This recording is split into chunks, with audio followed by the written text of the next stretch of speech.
Hello guys, I am Kamal.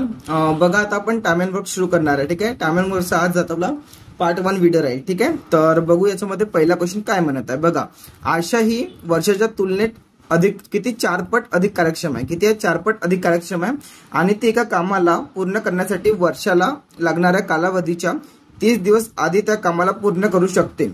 जर दोघी एकाच वेळी काम करत असतील तर ते काम पूर्ण होण्यास किती दिवस लागतील. बघा, सगळ्यात अगोदर मी कन्सेप्ट सांगतो. आशा आहे, ठीक आहे ना. आशा आणि ही वर्ष आहे. आशा काय आहे? वर्षापेक्षा 4 गुणा अधिक कार्यक्षमता आहे तिची. ठीक आहे, हे कळलं. आठवण ठेवा, याची क्षमता म्हणजे याची इफिशियन्सी जास्त आहे, तिला काय होणार? वेळ म्हणजे कमी लागणार. याची इफिशियन्सी जास्त आहे, तिला वेळ काय होणार? कमी लागणार. आणि याची इफिशियन्सी कमी आहे, तिला काय होणार? वेळ काय होणार? जास्त लागणार. ठीक आहे, तेच म्हटलंय. आणि काय म्हणता येते की एका कामाला पूर्ण करण्यासाठी वर्षाच्या लागणाऱ्या कालावधीच्या 30 दिवसाआधी, म्हणजे बघा यांच्यामध्ये गॅप किती आहे? यांच्यामध्ये गॅप आहे 30 आणि युनिटची गॅप किती आहे? 4 मधून 1 गेलं म्हणजे 3. म्हणजे 3 युनिटची व्हॅल्यू किती दिली आहे तुम्हाला? ते दिली आहे 30. 3 युनिटची व्हॅल्यू 30. तर ठीक आहे, आणि आपल्याला संपूर्ण काम करायचे आहे. संपूर्ण काम माहिती आहे कसं निघते? आठवण ठेवा, एक बघितलं दिलं मी. संपूर्ण काम कसं निघते? टोटल काम कसं? क्षमता गुणिला वेळ. कोणाची क्षमता घेऊन घ्यायची आणि वेळ घेऊन घ्यायची. दोघांचा जर गुणाकार केला तर किती युनिट आला? 4.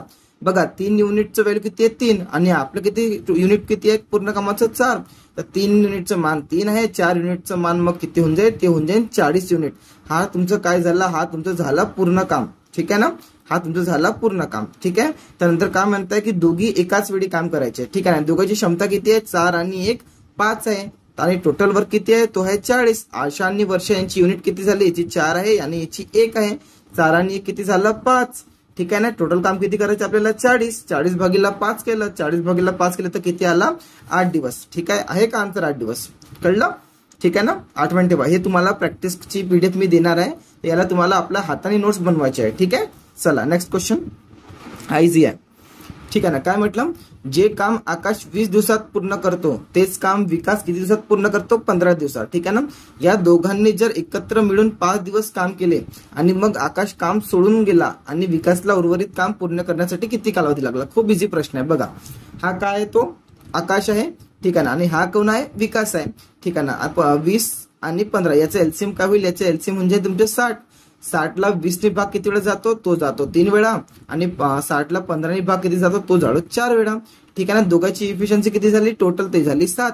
आता काय म्हणताय? दोघांनी मिळून एकत्र किती दिवस काम केले? ते केले 5. दोघांची एफिशियन्सी आहे 7. दोघांनी किती दिवस मिळून काम केले? 5. तर 7 5 किती झालं? 35. म्हणजे 35 युनिट काम कोणी केले? ए आणि बी. ठीक आहे ना, टोटल काम किती होतं आपल्याकडं? 60. 60 मधून 35 माहिती आहे का? तर या दोघांनी करून टाकलं. मग काय म्हणते? आकाश काम सोडून चालला गेला आणि युनिट किती काम करायचं? तर 25 काम बाकी आहे. आणि आकाशने काम सोडून दिलं तर आता युनिटचं काम कोण करणार? बाकी काम बनणार तो विकास करणार. आणि त्याची एफिशियन्सी किती आहे? तो एक दिवस किती काम करतो? फक्त 4 युनिट. आपल्याला 25 काम त्याच्याशी करून घ्यायचं आहे आणि तो एक दिवसाला करतो 4. त्याला डिवाइड करायचं आपण. 4 सख 24. किती शेष उरला? 1. हे 6 नेहमी कुठे येते? आठवण ठेवा, हे 6 नेहमी येईल समोर. ठीक आहे ना, आणि हा जो 1 आहे तो जातो नेहमी वरता आणि ज्याच्याने आपण भाग दिला तो येतो खाली. हे किती झालं? 6/1/4 म्हणजेच काय होते? 6.25 डेज लागणार. ठीक आहे, बघा इथं ऑप्शन मध्ये दिलाय. ठीक आहे, याच प्रकारे तुम्ही पण सोल्युशन करा. मस्त बिलकुल प्रिंट काढा आणि मस्त माझ्यासोबत सोल्युशन करा. ठीक आहे, चला हा क्वेश्चन खूप मस्त आहे. ठीक आहे ना, कोणता आहे हा? याचावाला आहे, एक पाईप अँड टांकीवाला क्वेश्चन आहे. ठीक आहे, मी सांगतो बघा, याच्याआधी कन्सेप्ट सांगतो कसं होते. बघा, आठवण ठेवा, नेहमी एक टँक का होणार? भरती राहिली. एक टँक भरती राहिली आणि एक टँक राहिली गळती, म्हणजे खाली होणे किंवा कन्सेप्ट राहील. बघा, हा दोन्हीसाठी कामा करते. एक माहिती आहे का? एक राहिली टँक गळतीवाली आणि दुसरं राहिलं माहिती आहे का? एक भरते आणि एक खाली करते. हा कन्सेप्ट तिथे दोघांना कामात येणार. आठवण चेक करायचं की माहिती आहे का यांच्या रेशिओ 12 आणि 14 यांचे रेशिओ माहिती आहे का? लगातार असलं पाहिजे, म्हणजे डिवाइड करून नाही का? हे लगातार आलं पाहिजे. ते मी समोर सांगतो. ठीक आहे, चला बघा क्वेश्चनला आपण वाचून घेऊ. एक टाकी सर्वसाधारणपणे 12 तासात भरते. ओके, तिच्या तळातून गळती होते तेव्हा ती भरण्यास किती लागते? 14 तास लागते. ठीक आहे ना, आपण डायरेक्ट याला पाईप ए आणि बी मानू. ए किती तासात करते? 12 आणि बी किती करते? ते 14. यांचं एलसीएम किती होऊन जाईल? 84. तर 84ला 7 भाग किती वेळा जाईल? तो जातो 7 वेळा. आणि 14ला भाग किती जातो? 6 वेळा. म्हणजे किती होईल? 7 मधून 6 गेले, उरले 1. म्हणजे डेली युनिट किती काम होईल? फक्त 1 युनिट. आणि 84 काम करायचं आहे, तर 84 भागीला 1 म्हणजे आन्सर किती होऊन जाईल? 84. आणि बघा आता क्वेश्चन, ट्रिक, जेव्हा पण गळतीचा प्रश्न असतो आणि रेशिओ लगातार रेशिओ मध्ये असेल तर नेहमी उत्तर काय होते तुमचं एलसीएम असेल. पण आठवण ठेवा, एक पाईप माहिती आहे का खाली करणारा पाहिजे आणि एक पाईप माहिती आहे का भरणारा पाहिजे, तेव्हाची कंडिशन लागू होते. ठीक आहे.